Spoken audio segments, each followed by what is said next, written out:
and welcome, beautiful moms.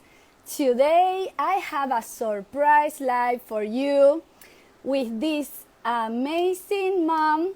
She is a professional fitness trainer and she specializes in postpartum body.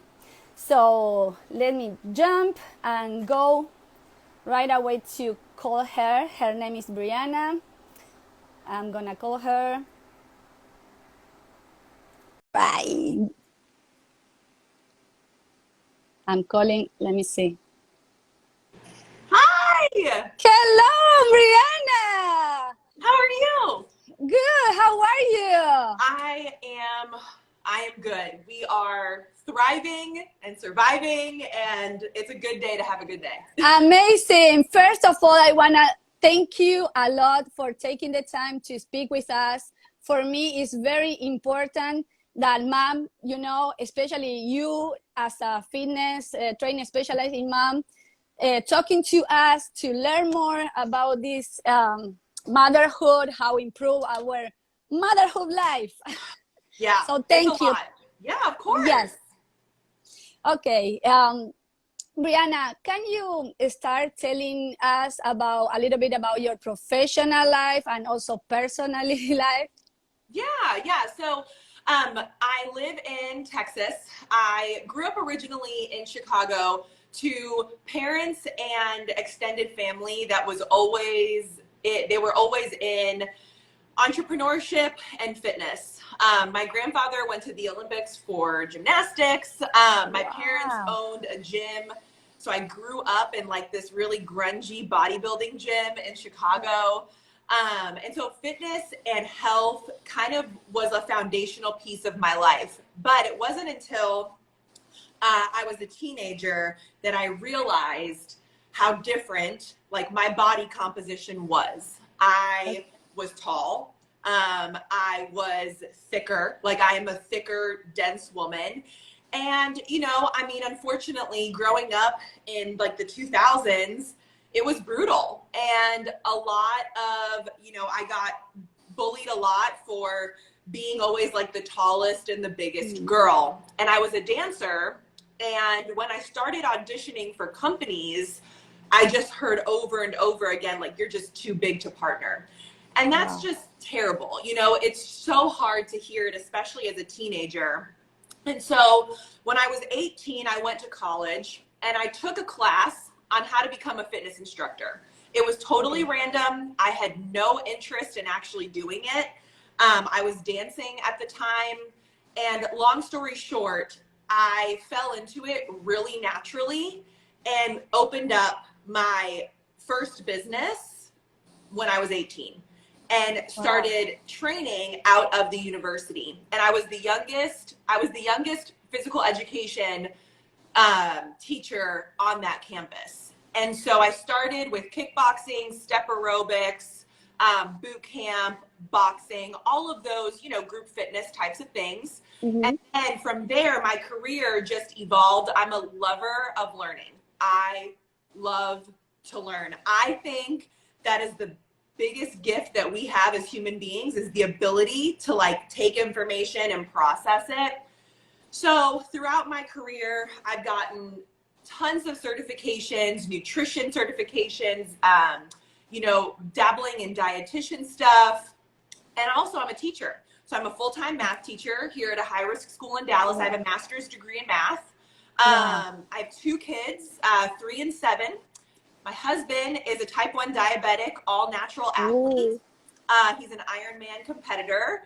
And that's kind of it. And so for the past 15 years, I've just been kind of working and developing my skill set and always kind of just hungry for better for my own brain. Oh my God, Brianna, you have such a amazing background and all these experiences. Oh my gosh. So I have a lot of things to ask you. Wow. But I want to just be more specific about the motherhood. I think I'm going to call you more to talk about other stuff that I'm interested. But can you talk about like after when you conceive, right? When Yeah. you got pregnant, how your body and your mind changed, because you were already all fitness Right. before. So Right. that was good, because you had knowledges to Yeah. what you do while pregnant, what you eat, to take care of, your structure, your bones, everything that moms needs. So Right. you had a bonus.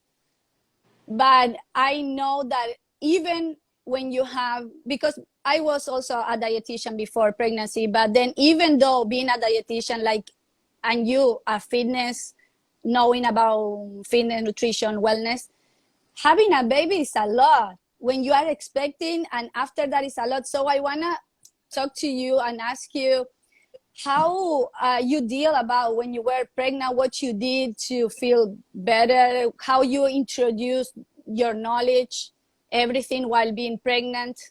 Can Yeah. you tell Yeah. us I mean, about that? yeah. So my first pregnancy was brutal. And I remember having such terrible imposter syndrome when I was pregnant with my daughter. And I say imposter syndrome because here I was, a fitness professional, teaching fitness classes to people, and I was feeling like absolute garbage. I mean, I gained 100 pounds when I was Mm-hmm. pregnant with my daughter. And I remember physically feeling terrible. But not only that, but what it did to my mindset was really detrimental. It brought up all of that disordered eating and those disordered thoughts that I allowed my brain to run rampant when I was a teenager and being told that I was just too big to be a part of anybody's company. And I remember, after I had my daughter, I I did all of the stuff, and this was 7 years ago. So this was when, you probably remember, this was when like macros were really, really popular, and like a lot of like fad diets were really kind of running rampant on social media. Instagram had just kind of taken off at that point. Mm-hmm. And so I did the fad diets. I cut all carbohydrates out. Wow. I just basically survived on protein and fat. And I lost weight. Don't get me wrong. Like, I lost weight. I just felt horrendous. It was terrible. And even being in this industry, I'm like, what are you doing? Like, there has to be a safer way. There has to be a better way. I lost all of my milk supply, and it was a really hard journey. I'm grateful for it now because I learned so much in that process. And so when I got pregnant with my son, I was nauseous every day, all day. I had to be on a pump for Mm-hmm. Zofran because I was just like so sick. I had no energy. And he was a big boy. He was 10 and a half pounds. Wow. Oh my So goodness. yeah, so I mean, you can imagine like just carrying around that load. I Yeah. remember teaching math. I teach math at a high risk school here, so the kids are funny, like they're great. My belly would hit them, as I'm walking through the rows and things.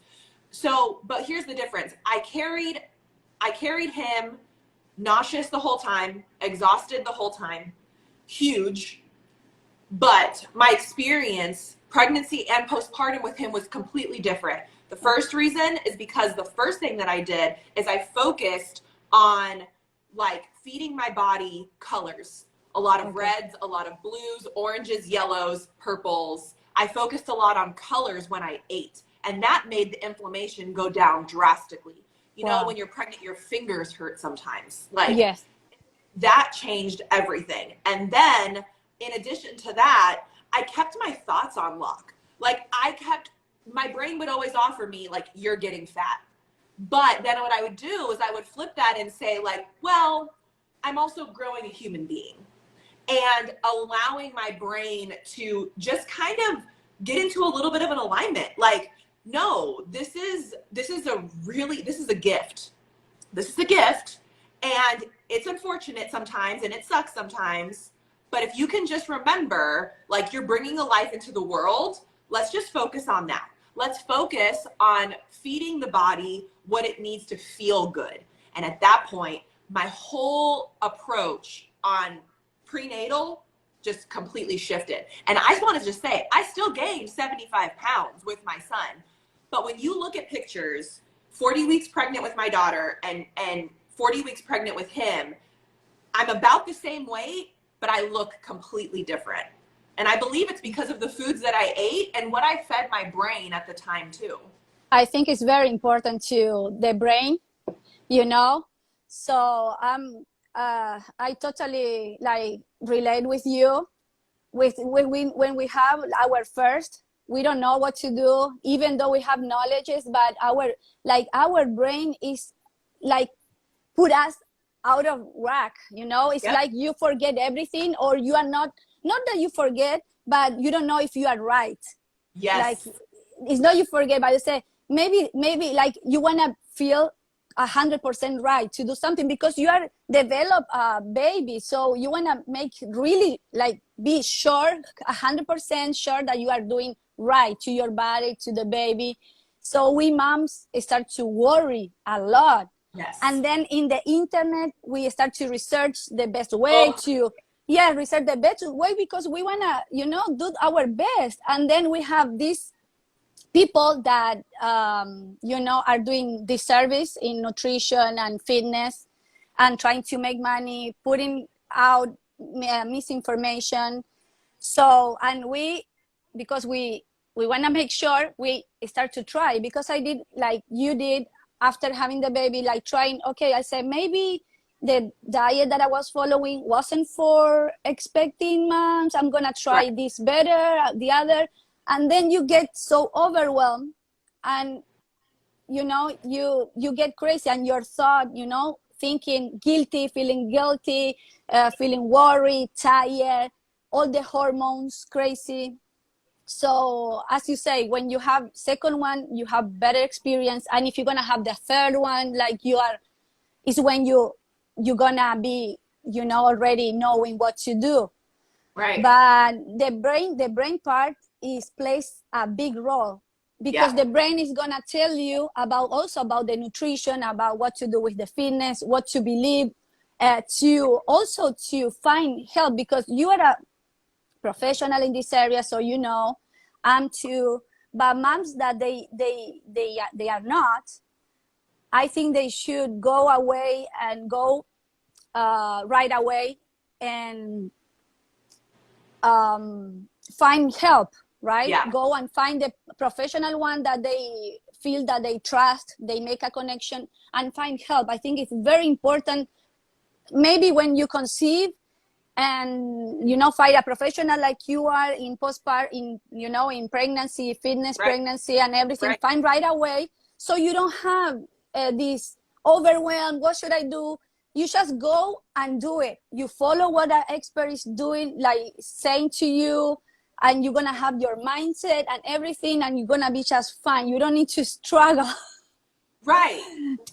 And I think also too, like one of those layers to that, you know, I had my daughter like unmedicated, and I had a doula and all that stuff, and it was wonderful and awesome, but it was an experience. But I was talking to my midwife friend, and we were just sharing, like, the resources for prenatal are great, you know, like, as you know, we have doctors, and the doctors are so awesome. My sister's in medical school right now, like what she's learning is incredible. I'm so grateful for the medical professionals and staff and all the things. But then it's like, once you have the baby, you just like drop off the face of the earth. They're like, okay, see you later. And you're leaking, and you're like, my insides feel like they're literally coming out. This baby doesn't sleep. It is horrendous. And then I went back to work 4 weeks after I gave birth to my daughter. My hormones I was just crying all the time. And you're right. It's not only like the resources that we have available now between social media and all the things is exceptional. But truly, if we can all just pivot and listen to our bodies and like the way that our body is communicating to us, it talks to us so loudly. Our brain just shuts it down. It's like, nope, you're fine. Rub some dirt on it. Keep going. You have to survive. You have to keep going. But if you just stop and you're like, man, after I gave birth to that 10.5-pound baby, it hurts when I sit down all the time. Why does that happen? And then finding somebody, like I said, like you, somebody who specializes medically in this kind of stuff, finding somebody like me who takes more of the fitness approach to it. It's really, it's out there for everybody. But you have to just listen to your body, figure out how it's communicating with you, and then say, okay, this is what I'm experiencing. I wonder if I can naturally find support in that. Yes, you know, I'm thinking all the time how, yes, as you said, we have so much the before giving birth, so much doctors that help us.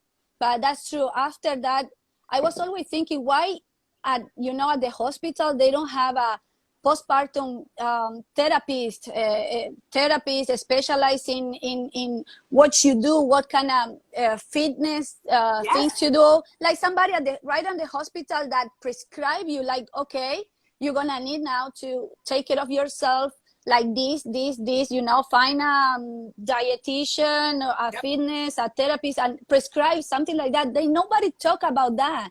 They just, you give birth, and yeah, they say, congratulations, everything went good, the baby is healthy, congratulations, the baby is healthy. Bye. So bye. Girl, after these 3 days, also I was crying because I said, I don't want to go home. I don't feel well to go home yet. And I said, I want to stay here. And my husband, no, but the doctor said that you are good to go. I said, I'm not good. I started to cry, say, I want to stay here. I want somebody help me, take care of me. I said, but you are good to go. No. And then they say, but we gotta pay a lot for every day that we are here. So I said, well, but I need help. I said, I can't walk. I'm having, I can walk. How I'm gonna walk in my house, breastfeed the baby, take care of myself. We gotta go back to work. You gotta work, and I'm gonna be with huge baby. I had a huge baby too, both.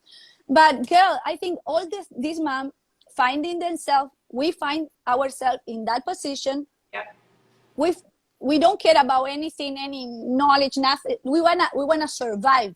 Right. So we do things to survive. Right. I didn't remember even, okay, I should eat this, I should eat that. I said, I gotta survive. I have a baby that needs to survive right now.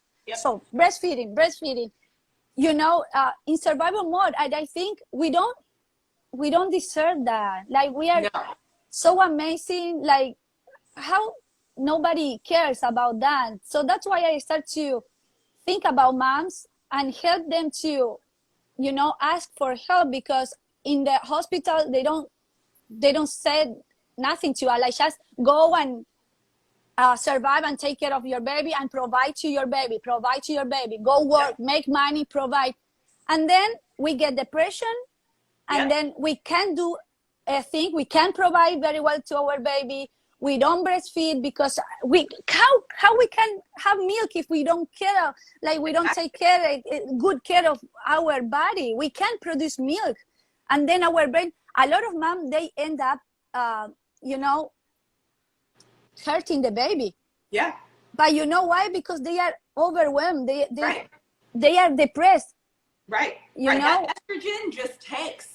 I mean, and we think that, like, I don't know, I could talk probably 18 years on this, but I remember, you're really onto something there, because I remember when I get clients, I often get clients once they're at that point where they've got multiple kids, multiple jobs, working multiple hours a week, right? Like, that's my target market. The people that I serve the most are moms that just are like, how am I supposed to be healthy and be fit when I'm working 60 hours a week, and I'm going to a baseball game and then a soccer game, and then I got to go pick up dinner, and then I've got to go home, and I've got to do laundry, but it really starts at postpartum. When you really think about it, you had mentioned you're in survival mode. The second that you walk out of that hospital or the birthing center or wherever, you are in survival mode. It's like you turn on a switch,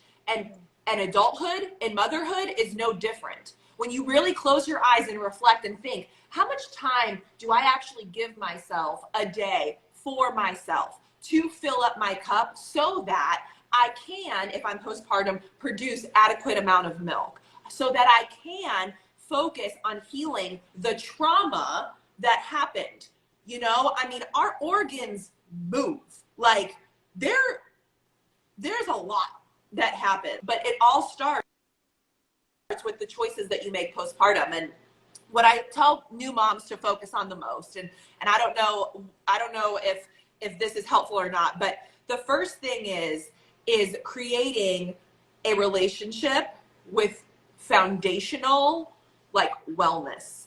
Like when you are postpartum, I remember with my both of my kids, the first thing is you look in the mirror and you feel like you have no idea who is staring back at you.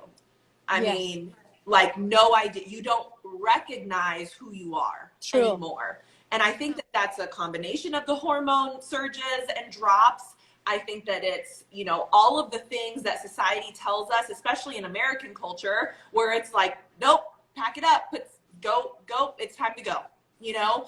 And so one thing that I really try to focus on, and what I did with my son that helped my postpartum anxiety a lot, was if I could just get outside and walk a little bit every day, I was going, like, that was my grounding moment where the sun would hit my skin.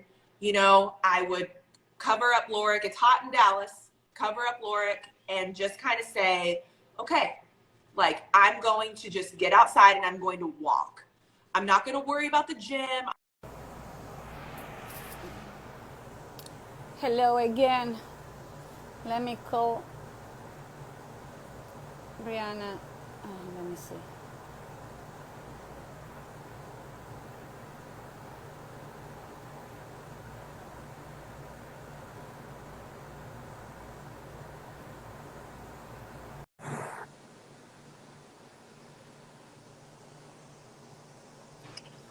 Sorry, Brianna. That's okay. You know what I think? I'm in Florida. Outside it's so hot. I'm outside, and now I put the air conditioner. I think that the phone got hot. But anyway, I don't wanna make you like wasting a lot of time. I know you work a lot. You have your kids and everything. I just wanna ask you what you can recommend, the recommendation for postpartum moms about what they can do in order to start to work out or start to do physical activity. What kind of workout, what after, right away after, or how much they need to wait. If you can tell all about postpartum fitness. Yeah. So it really, I think that there's a lot of nuance when it comes to this. You know, I think it depends on, how you carried for the last 10 months. I think that it depends on the size of your body, the type of birth that you have, and the trauma, mental, physical, that you have gone through, when you gave birth. And so for most women postpartum, what I recommend is and this is a very unpopular opinion. So I have, in my industry, I'm kind of the black sheep, if you will, because I love it. I just think that until we can get right up here, this is not going to make a difference. Because I have news. If you do not love yourself when you're 250 pounds, you're not going to love yourself when you're 150 pounds either. Yes. So I say the first 6 months of postpartum, focus on walking, I really love yoga and Pilates the first 6 months of postpartum, because of all the abdominal wall separation and because of the pressure on the spinal cord when we carry babies in uterus. And so I really love yoga, Pilates, and walking the first 6 months, and then dedicating an hour a week, at minimum, an hour a week of some sort of thought work. Now, this is where I'm kind of the black sheep, because most fitness professionals, they don't have like accolades in this area where like I've gone through certification of life coaching where like I use this model right here to really attack like, why do my thoughts keep running me into the ground? But there are podcasts on this. And a lot of times, it's finding books or information or finding a coach that can help you work through that thought modeling work. And that's the first 6 months. After 6 months, from 6 months to 10 months, I like to dedicate on building up stamina again. I don't usually recommend that my moms start really worrying about physique goals until 10 months postpartum. It took you 10 months to grow. It's going to take, we're going to let our body and our brain recover for that same 10 months. So from 6 months to 10 months, we focus on increasing stamina in the cardiovascular system.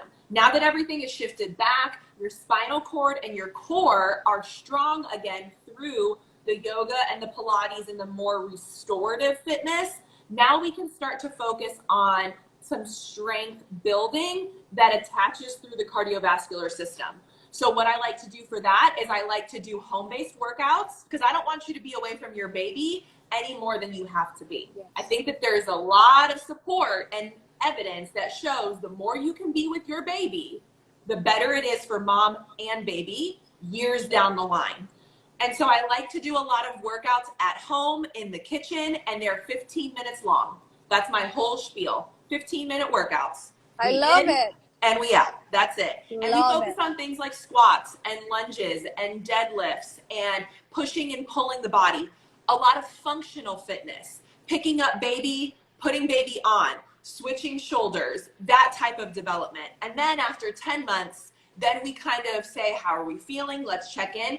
I would say 60 to 70% of my clients are happy where they are and they just stay there. They don't want, like, I'm like, okay, what do you want to do now? Do you want to go run again? Do you want to cycle? And they're like, honestly, no, I feel good. I feel strong because for 10 months we've dedicated restorative practice, building strength and building our mindset. The other 40%, then they're like, yes, I have competitive runners in my program or, competitive powerlifting athletes. And they're like, all right, let's go. Like, let's put my belt back on. But for a majority of my clients, they're like, no, you really showed me a different way to live. And I can love the body that I'm in. I'm healthy. I'm at a healthy, happy weight. And I'm not, slaving away at a gym. I'm not, and that's really where I believe happiness truly lives. Yeah, I love it. I love that the way that you approach also the mentally part, because it's, oh my goodness, so true that even in the fitness and also in the nutrition, in the dietitian, it's the same as you're saying. They give you the workout that could be like a good workout, especially in postpartum, good. But nobody cares about the mindset. Yep. Nobody. In the dietitian also world, it is the same. In the nutrition world, they give you, yes, the diet, what you should eat, what you avoid, or whatever good approach. But then they don't care that the mom can't follow, even though she knows what is to eat right or wrong, but she can't. She doesn't have the time to cook that. She, they are craving other stuff because the body is craving for, give me energy, I'm tired. So you crave for sweet. Yep. And because you are having this craving program. Yeah. On Thursday, I'm going to do a webinar called Kick Your Cravings because I'm fascinated by that. Like, I'm fascinated by like the connection between the brain and the gut microbiota. Like, I think that one thing that really gets under my skin as a fitness professional is when it's like all or nothing, like when I hear other fitness professionals and no shame and no shade on anybody, but when I get into conversations with people and it's like, well, we all have the same amount of hours in a day, like just figure it out, prioritize it. And it's like, yeah, but that's not actually just it. Same thing with you, like giving a mom, like, here's your meal plan. And it's like, but I don't have time for that. Like, something else has to give in order for me to do this. And so it's really about partnering with somebody, a program, a lifestyle that could be just that.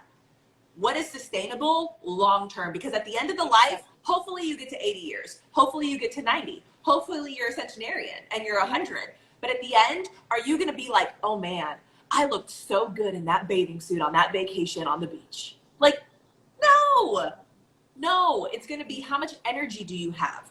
Because the reality is, the more energy that you have from internal motivation, the more that you can make ripples out into the world. If I felt like garbage all the time, if you felt like garbage all the time because you were constantly feeding your body inflammatory based foods or whatever the case may be, this wouldn't be happening right now. We'd be laying on the couch being like, I just had no motivation, you know? Exactly. And then looking for motivation, like go and look your motivation. You can't look for any motivation if you feel bad, you are unhealthy. That's what I'm trying to tell moms, that it's not only the nutrition, eating good, it's not only doing the fitness, and it's also the mentally part, you know, to feel good inside, that is going to show you outside. It's not the perfect body. It's right that you say it's not the perfect body on the beach. It's the perfect feeling to yourself, being the perfect feeling. Like, and also if you want to have a healthy family, right? You gotta be healthy. You feeling good. If you feel bad, not energy, even though you are trying to eat right, and then you are forcing yourself, feeling guilty because you want to go out and eat, I don't know, an ice cream with your kid, enjoying, and then you feel guilty. Right. You are not feeling good. You are feeling fat, that you don't deserve this, you don't deserve that. How can a mom you can be for your kids if you feel like that? Yep. Exactly. Because the energy, they feel the energy that you are, they Absolutely. Feel that. And they watch. Feel that. They watch everything. They watch everything, and they gonna be like that if you feel, if you don't care about yourself. That I learned that with my second one. With my second, I learned that I gotta have time for myself, but also with them. I was doing what you're saying, the workout in my house. I hired a coach because I'm not an expert in fitness. Yeah. I'm more expert in nutrition, and mentally I did neuroprogramming course, the neuro-linguistic programming, that stuff. But the fitness is so important too, to release the stress and everything. So I hired a coach to help me. How can I do with my baby, because I was breastfeeding? What can I do? What kind of exercise I can feel better, and also show my baby this energy, give to my baby my best, Right. So it's good, like you teaching the mom, doing the exercise with the baby. I think it's so important, because when you breastfeed, you pass all these amazing happy hormones to the baby, and not the stress, the cortisol, because everything goes through the milk. Yep. Absolutely. Girl, you're so right, so good. Oh my goodness, so much to learn and to care about ourselves. Let me ask you just last one question. Yeah. Do you think that moms can, when they take care of the postpartum, body, do you think they can recover, maybe get better body than before baby? Oh yeah. I would say honestly, after my two children, that I was a bodybuilder before I had kids, and then after my first one I was a power lifter, and then now this one I own, my husband and I own 6 businesses, and I'm a teacher and he's a geochemist, so we have full-time jobs. Like, we ain't got the time to mess around. But I am the happiest that I've ever been. And I would say foundationally that I have a lot of what I like to call it passive strength. Like, when I walk around, I feel great. And because I feel great, I'm more motivated to get a little bit stronger. But I like to think that any single body in any single season, and no matter what you've been through, I've even worked with people that are like amputees, right? Where like they only have one leg or half of a leg. And it's like, well, I'm never going to be strong enough, or I'm never going to be that strong again. And it's actually false. The muscle, on a biological level, the muscle can grow under supportive pressure. And whether you've had 14 kids or whether you've had none, if you partner with the right person and you have the right mindset behind it, you can absolutely have a healthier, stronger, more supportive body than before you were pregnant. Oh my goodness. Yeah, this is a hope for moms, Yes. because a lot of moms, they think, okay, now I screw up, I have this body, I had a baby, and they get this mindset, this how you say, victim mindset. Then, okay, I'm a mom, so it's okay to have this body. It's okay, all mom. We are all the same, so everybody have to accept that I have this body. But it's not just about the body. What I mean, it's just when you change your body, it's because when your body changed, it's because your mindset changed. First you're gonna, right, you get your mindset right in order to change your body. But if you look after that, I think you're gonna feel the best. Also for your family, to have a healthy family, for your husband, a better relationship, because I bet you are having a good relationship with your husband, because you feel, your esteem is high esteem of yourself. You have energy to keep up with the relationships, jobs, motherhood, friend, moms, everything. Right, exactly. It's so much better. I think that we got to do another one of these. I do. I think we got a lot to talk about. Okay, yes. Thank you so much, Brianna. You are welcome. Thank you. You are amazing. You are an inspiration, motivation. I love everything you are doing. I'm following. So for my little follow, I don't have that much. I just start this, but I want to invite mine to follow your page, because you are such an inspiration, and a lot of knowledge that for moms I'm gonna be following. And let me tell you, I'm gonna do your workouts. I love it. Come on over. They're so great. They're fun. They're fast. They're effective. Thank you so much. And we're going to be in touch to talk with other stuff, because I'm a natural athlete too. And I want to talk to you more about that. Oh, yeah, absolutely. You guys have such a great day. Thank you. You too. Bye-bye, Brianna. See you. Bye. Thank you. Thank you so much for you, moms that stay